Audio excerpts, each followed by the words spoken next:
Ito ay Nissan Navara, dinala sa amin pero galing to sa overhaul. Ayun, galing sa overhaul, wala pa daw isang araw yata. Ito na uli. Binuksan namin, sabi ng may-ari, papatingnan daw niya ulit. Bukod sa bulwak, meron daw langis yung nakikita. Babae yung may-ari, babae. So, wala na, grabe naman to. Bagong overhaul daw to. Pero titingnan lang namin kung ano nangyari. Nissan Navara. So baka may pumutok lang na factory ng langis sa loob ng makina. Ayan na, okay na, wala nang langis pre. Ayan na. Wala mang tubig pre. Ayan na. Yan. Grabe, suka-suka ang langis. Start mo muna. Yan. So, bagong overhaul pero ganito ang nangyari, napakasaklap. Pre, anong ano nito pre? Ha? Naluan siya ng ano. Aray ko, para ng putik yan pre ah. Start. Ayan na. Ayan na pre. Tama talaga no. May bula na, may... Doon siya tumama. Ayan. Doon siya tumama sa ano. Ay. Doon tumama saan yan pre? Ayan. Doon ka tumama sa gawa. Bagong gawa. Bula yan oh. Kailangan to, gagawin dito, todas na to ulit. Todas, ayan. Kasi ang storya dito, cylinder head ang pinamachine shop, ang black hindi. Malamang may tingnan ang black. May halong konting langis? Konting langis pa yan. May konting kulant yung langis. Patayin mo na, grabe tuloy-tuloy na, Soy.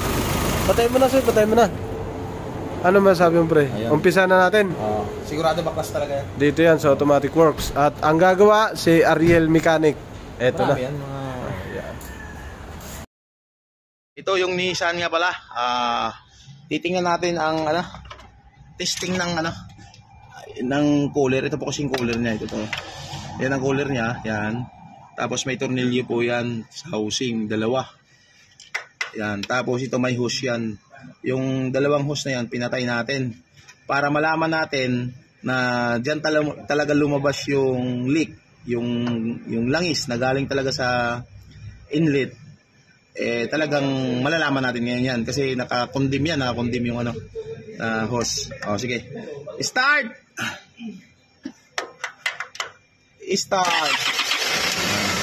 Naka-andar na siya. Ayan.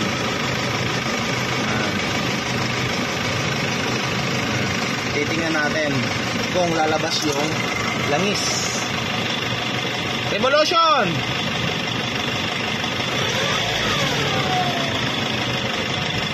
Lagay mo ng tubig. Ayan, lagay mo ng tubig, Soy.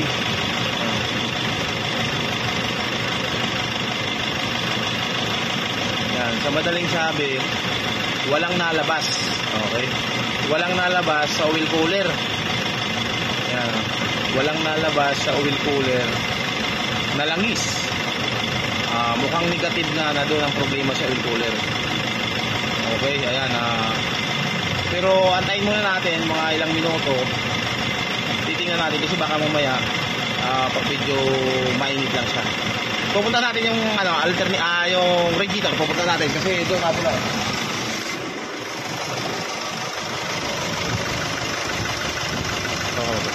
Doon nabula. Sige, revolution. Wala talaga. Sige. Hop. Ay, talagang may tama nga naman talaga to. Ayan.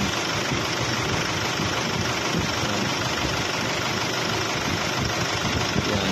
Sa madaling sabi, yan. Yan. Sa madaling sabi po niyan, pag ring revolution, nasabay yung langis. Okay. Revolution! Konti lang. Hop. Ayan, may langis, di ba? Pansin nyo? May langis siya pag ring revolution. Okay. Sa madaling sabi, iba ang linabasan ng leak. Internal leak ng langis papuntang radiator. Iba ang tawagan yan, linabasan. Okay. Titingnan natin, babalikan ulit natin. Ayan. Dapat, kasi ito, ayan, sa kamay ko na to, hose yan. Papunta rito isa. Ngayon, nakuha dyan ng lamig. Diba? Nakuha yung lamig. Ang bawat paikot niyan is ano po yan, tubig. Ngayon, ang ilalim yan is langis. Yan ang madalas na nagiging problema sa mga Ford. Ayan. Ngayon kasi, sa madaling sabi, naka-condemn yan, no? Naka-condemn siya, wala siyang ano. Ayan. Wala siyang nakalagay pero hindi nalabas yung langis. Sa madaling sabi po ma'am, wala dito ang problema.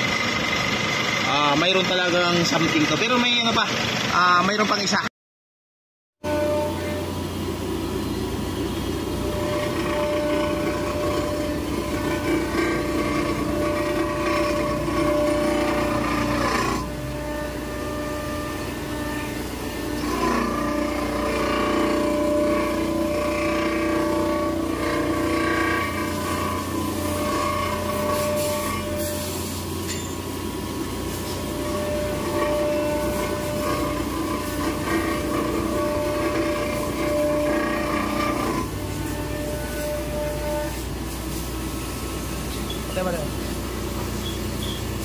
Ito ang kain nyo lang. Ito lang kinakainan. Yan. Tapos dito, ito nakaangat. Saka ito dito nakaangat. Ito. Yan. Ang may kain to. Saka ito. Yan. Hanggang dito. Ito dito mababa. At saka dito mababa. Ayan. Makikita mo sa video. Yan o. Ayan. Oh. Ito kinainan. Yan. Yan. Yan. Pagdating dito na iwan. Oh, iwan. Yun ang kinainan. Yan. Dito parte mababa. Ayan o, yan. Mababa. Yan. Saka dito gitna oh, yung gitna lalo. Kinainan daw sa gitna. Lubog oh. Ito, itong gitna na to. Ito lang. At saka ito. Yan, makikita mo sa video. Yan. Ilamos na naman to yan. Ha? Ilamos lang. Ito po kaya.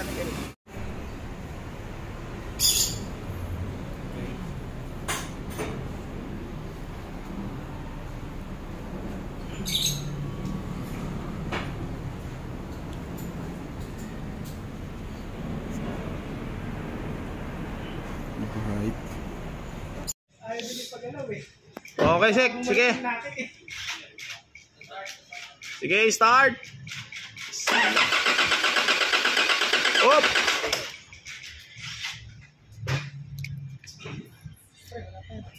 Sige.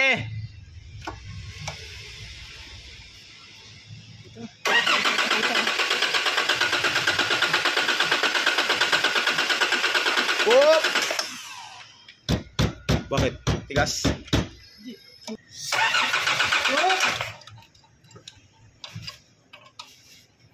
Yeah.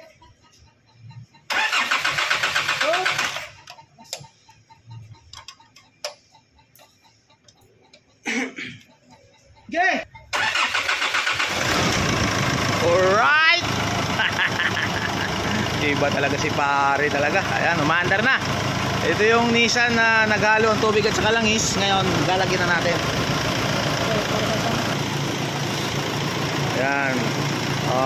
Galing sa overhaul, umandar na din.